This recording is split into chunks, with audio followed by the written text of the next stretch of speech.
The contents and topics discussed in this week's episode may be considered challenging and uncomfortable for sensitive listeners. Listener discretion is advised. Are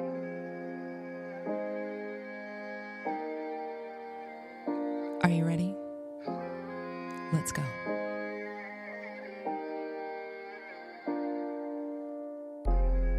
I'm a storyteller. I'm a lover of life, and I enjoy sharing my stories and hearing the stories of other people. Sometimes they're great. They're awesome. They're funny. They're witty. They're endearing. But then other times they're thought-provoking and they're sad and they're sometimes life-altering. The story I'm about to tell is one of those stories. Recorded in SFJ Studios. This week's episode of the Silver Fox Journal Podcast. Yeah, me too.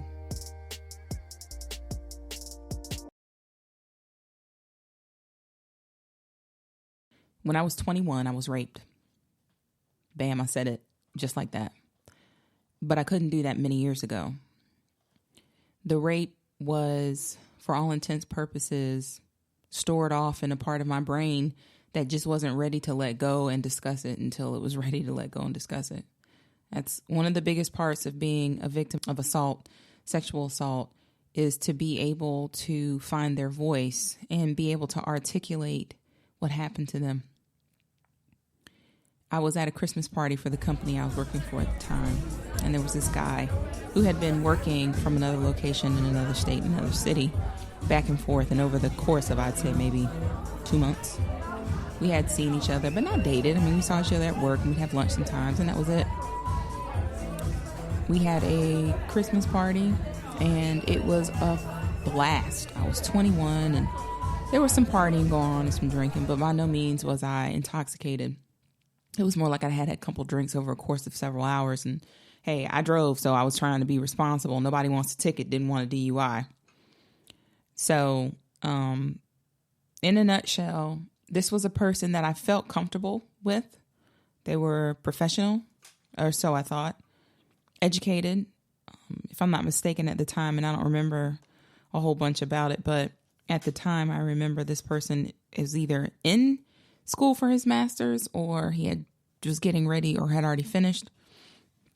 Didn't feel a threat at all. Heard nothing but good things about this person.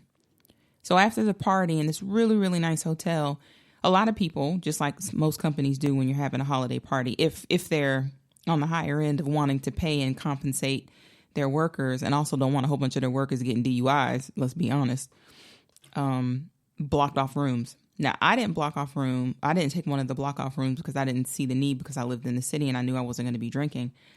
But the guy, because he lived several hours away, decided to get a room. He had a party, after party in his room, and there were at least maybe 10 to 15 people in there. And as time went by, people just started to trickle down and leave. A very good friend of mine whom I had lived with prior to getting my own place had just left with the person that she was with. And so I found that it was just the two of us there. Up until then, we had had no discussions about sex or intimacy or anything. I mean, I was 21. I don't think the guy was much older than me. I can't even really remember that. But I didn't feel unsafe. And 21-year-old me felt invincible. I felt like I could pretty much handle and take care of anything.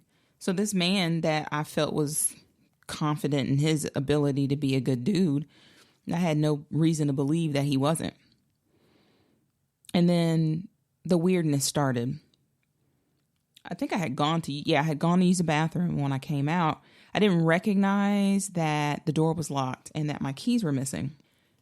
Basically, what had happened is, in his mind, he formulated this perfect idea of what our evening would look like, even though in my mind it was just, hey, there's this cute guy and this is a great opportunity for us to, hang out. And I didn't think for 1 minute that I was unsafe. He got real close and we talked, and I kind of felt uncomfortable because I was like, why is this guy so close to me, Then I looked around because I thought, well, maybe it's about time to leave. And I realized my keys were gone. And I'm like, where are my keys? And he was like, I got them. And I'm thinking, well, what do you need my keys for? You're not driving my car.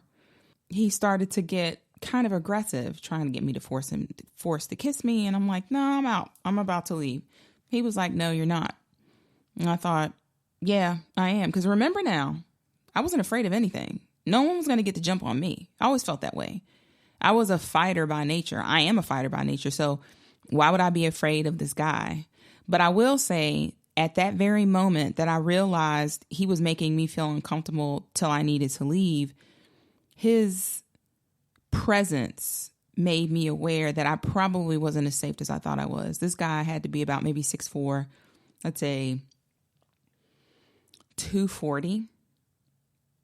He wasn't menacing, but his size, his sheer size alone would make you kind of go, yeah, I don't think I'm going to win. And at the time I'm 5'5" now. I've been 5'5". I had 5'5" and a half. And I probably weighed about maybe 160, 165 pounds at the time. I considered myself to be fit. I was young, but I realized, yeah, I don't think this is the guy that I want to kind of mess with. And he used his sheer strength and his size to pin me down. And after he pinned me down, a lot of this is still kind of fuzzy to me, but we ended up in the bed and he took my clothes off and hid my clothes. And the only thing that came to mind was I remember my mom, who was always very empowering to us. And she taught us how to be a lady and how to respect our body and make sure that people respected our body as well. I remember her saying to me, if you ever find yourself in a position to where you feel like someone's going to harm or rape you, you do whatever it is that you need to survive. I don't care if you hit him over the head with a frying pan. I don't care what you do. You make it out and you come home. And that was always what stuck in my mind. My initial idea of fighting got overcome with the fact of knowing that there was really not much more I could do. I was much smaller and definitely not nearly as strong. So I was pinned down by my wrist and pressure was put on me through his size. And I remember closing my eyes and thinking, this is about to happen. And even though I just said no, he didn't care. And so I went into this place in my mind that said, I'm listening, Mom. I'm just going to survive. And when it was all over, I remember thinking about how disconnected I felt from the environment that I was in. Like, it was kind of surreal. You know how, I don't know if you've ever had a concussion, because I've had a few, that's other stories to share.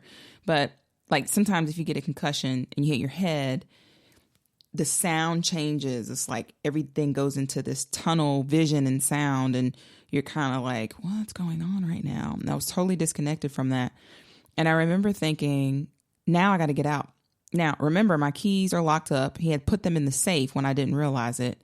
And I think he intentionally took my clothes and put them, like, threw them somewhere. So they were separated. And then now I'm forced to have to get my clothes together. And I guess in his mind, beg for my keys so I could leave. But all I wanted to do was get out. So after he finished doing whatever he felt like he needed to do, he went into the bathroom and went to clean himself up. And I remember thinking, oh my gosh, I've got to take a shower. I'm thinking, I got to call the cops. And then all these things are running through my mind, but I just didn't know what to do. The only thing I could think was, you've got to get out. So I slowly started to gather my clothes, walked toward the door, and you know how in hotels they have that little latch? I don't even know what they call it, but it's that latch thing that doesn't allow the door to open for more than about 3 inches for security purposes. I slowly pulled the latch while he was in the bathroom because I didn't want him to hear me. And then I unlocked the door. And so at that point, I was already making like the way to exit. I felt my inner badass start to kind of well up. I tiptoed around the room, slowly gathering everything that I needed.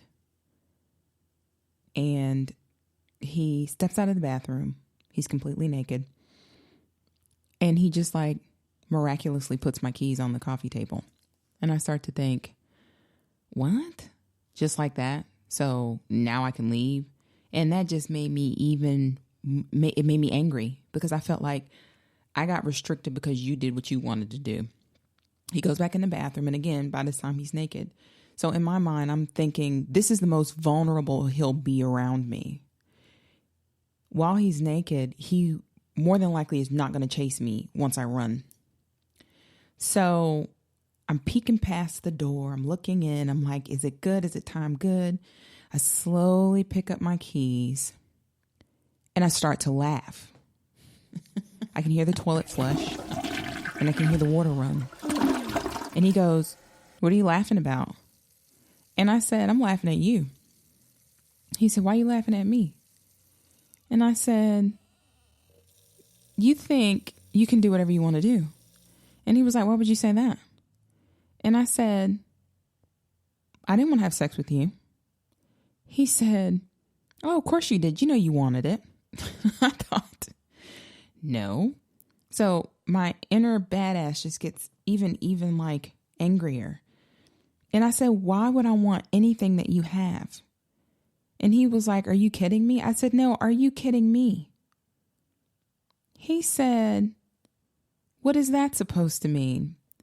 And at that very moment, I look at the door and I know that what I'm getting ready to say is going to make him enraged. He's going to be incensed. But I didn't care. I may not have been big enough to overpower him, but as the anger welled up in me about what had just happened, I knew I had to take a stab at him. I wasn't going to let him get off that easily. Okay, this is your moment.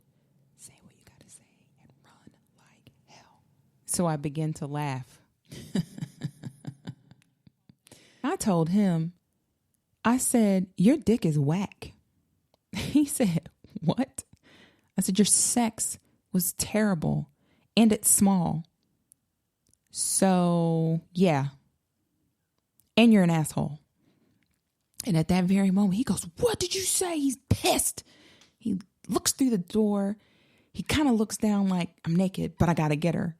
And I take off. By this time, the only thing I have on is I had on a formal dress. I pick up what I had with me was my shawl, of course, my keys. I had some heels, my underwear, and my bra. Nothing was on me other than my dress. So I was able to get my dress and I'm barefoot. It's the middle of October. It's like the middle of November. I'm freezing. It's freezing cold outside. And I grabbed everything I could. I blew the door open and I ran down the hallway. And I hear him go, come back here. And I'm like, yeah, I'm going to come back. This isn't a cartoon or a movie. I'm getting as far away from you as I possibly can. And I don't remember what floor we were on, but it wasn't like the first or second floor. I knew I had to run down several stairs and I ran all the way down to the emergency exit. And I remember not only was it chilly because it's a hotel hallway, but it was chilly because the second my feet hit the landing to the stairs, they're concrete. So my feet were extra cold and I'm just running as fast as I could. And I finally make it to the lobby, and to not draw attention to myself, I slip on my shoes and I have no coat, no shawl. I didn't even put my shawl on, and I just ran and got in my car. I'm shaking. I'm nervous. I'm angry. I'm like, all these emotions are running through me. And I put my keys in the ignition and I drive off. And I start thinking, what do I do now? Oh gosh, what do I do? And I start thinking, I got to call the cops. I got to call the cops. And then I thought, well, if I call the cops now, who's going to believe me? They're going to say, what were you doing in that room? Did you have any alcohol? And, it's late. It's because at that time, I think it was probably about 1:00 in the morning. And I sat there and I was thinking all these things. I thought about things going on in my personal life. I thought about my friend that was at in the party with me. And I started going, I don't know what to do. And I just drove and I drove and I drove. And before I knew it, I was home. I was at home. I walked in the house and immediately I took all my clothes off and I jumped in the shower and I wept. I cried because I thought what just happened. And I just cried and cried. And I don't know how many showers I took, but I would say I probably took about 3. I had taken so many showers that my skin was red. And I didn't know what to do. I picked up my phone and was like, I'm going to call the cops. And then I thought, well, I just washed away evidence. All these things were just running through my mind. And the only thing I could think to do was, when I wake up, it'll be better. The morning will bring new light on what happened to me. And, I think there might have been a small part of me that felt like when I wake up, it'll all be a dream.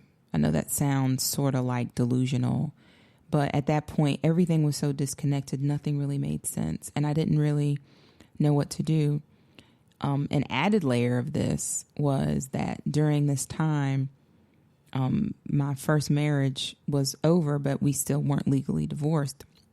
And I didn't have the heart to say the next time I spoke to him, I got raped. And then there was also this level of guilt that I felt for me thinking that I put myself in a certain position to where that would happen. And how would he feel? Did he really care? Because we were already having our issues. By that time, we had been separated for close to 2 years and no contact, but still legally married. And I thought, well, this is messy. And I remember I don't remember the next day very much, but I do remember knowing that I had to go to work that Monday. And I got up as usual, put my clothes on, and went to work like nothing ever happened. Now, of course, in my mind, I knew exactly what happened. I kept thinking about it over in my head, but it was like nothing ever happened. And I did end up telling 2 people, and one of them was a very dear friend of mine at the time, and she just was ready to fight anytime she could. And of course, she was just like, he better not show his face. I'll beat his, she went through. And there was another friend of mine, a guy that I knew. He was tiny and he just thought he could fight anybody. He was like, if I see that dude, I'm gonna bust him in the face. And I'm like, you're not going to do any of that. But I also didn't know what to tell them to do. And, my friend was like, hey, you need to go to the cops. And I'm thinking the same thing I thought by myself. Who's going to believe me? And I remember about 2 months had passed, maybe about a month and a half, 2 months had passed. And, he didn't come back. And I thought, well, maybe he knew better. And then I go into the break room one day and my girlfriend is warning me before I go all the way into the break room. She says, hey, he's here. I'm ready to say something. And I looked and I'm like, no, don't say anything at all. So we walk into the break room and she screams, hey, you see me? She's saying it like, yo, I know what you did. I know what you did. She puts the 2 fingers up and she's looking at him like, until you do right by me kind of look. And I remember thinking the audacity of this man coming back in here as if nothing ever happened. And I looked at him in the face and he turned away like he couldn't even look at me in the face. And we left the break room. I didn't stay, obviously. I was a little shaken, but I wasn't broken at that point because I think a lot of that was not denial, but it was more so being numb from the incident. And I thought about it later and I thought, if he comes back, I don't know what I'll do. And he never came back after that. I don't even know what happened to him. I don't even remember his name. I'm sure a lot of that comes from me making whatever concerted effort, or my brain protecting itself, making a concerted effort to not remember anything other than that. But what I do remember is the feeling of isolation and knowing that at some point I was going to have to live with that. Fast forward about, I'd say maybe 5 years. By that time I'm divorced and life has moved on, and I don't even remember what it was that happened. I don't know if I was watching a movie or driving and I could have been passing a schoolyard watching kids play. Who knows what it was, but I had this kind of flashback. I don't know. I would say more like a moment, like a daydream moment where you kind of think back and go, what was that? And around that time, then I started having dreams and I started having what some people would call daydream visions. And the incident started to come back to me. And I thought, what do I do with this? And then the other part of me is like, well, where's this been? And it was never so much that I forgot about it. It's just I genuinely believe in the science and the research that says that your brain does what it has to do to survive, and it compartmentalizes what it doesn't need and brings to the forefront the things that it does. And by that stage in my life, my brain said, okay, now you can deal with this, but I really wasn't 100% ready to deal with it. As the years passed and I went to therapy and, had partners come and go out of my life, I made sure that if I was at a certain stage in our relationship that I could tell them, because I felt like they needed to know. That's something that I felt like I owed to myself, to not so, as so many people would say, hey, why are you telling your business? This is a private topic. And I think that's also the reason why perpetrators of the violence, as well as victims who get shamed, it continues to happen, because no one wants to talk about it. I mean, but it happens. And so now, 21, almost 20 years later, close to 18 years later, I can have an open conversation about it. And I feel it my duty, not only as a woman, not only as a daughter and a friend, as a feminist, as a human being, that being quiet about something that affects so many people, and not just women. Men can experience rape, but it also affects families. It also affects the relationship between people who decide that they want to couple up and start their lives and continue their lives together. This is baggage. This is something that you have to learn how to deal with. And it's hard to deal with it yourself and then have to explain it to another person. I can say that as a survivor, it is also difficult to explain yourself. Some people will say, well, you don't have to.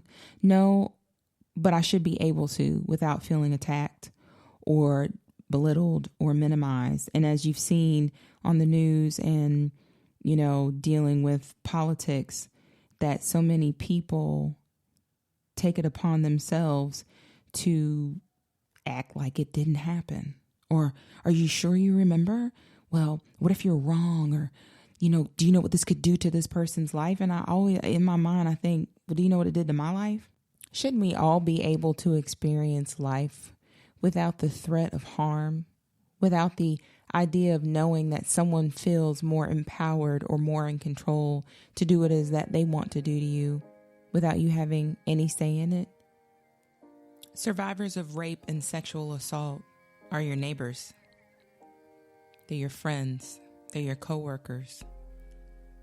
They're the person that's in the carpool line next to you as you wait for your children as they wait for theirs. They're human, just like you. They're humans that had a bad thing happen to them. People who experience sexual assault and rape are not broken. We need support, we need help, and we need a voice. So today, that's exactly why I have shared my story with the entire world. Because when you think about it, anybody who has a smart device or the internet can listen to this, and that's a good thing. It's a voice that needs to be heard. Discussions surrounding sexual assault and rape can be difficult. They should be difficult, but they need to be had. The voices of those who can't do what I've done today need to be heard. They need to be accepted. They should actually be revered.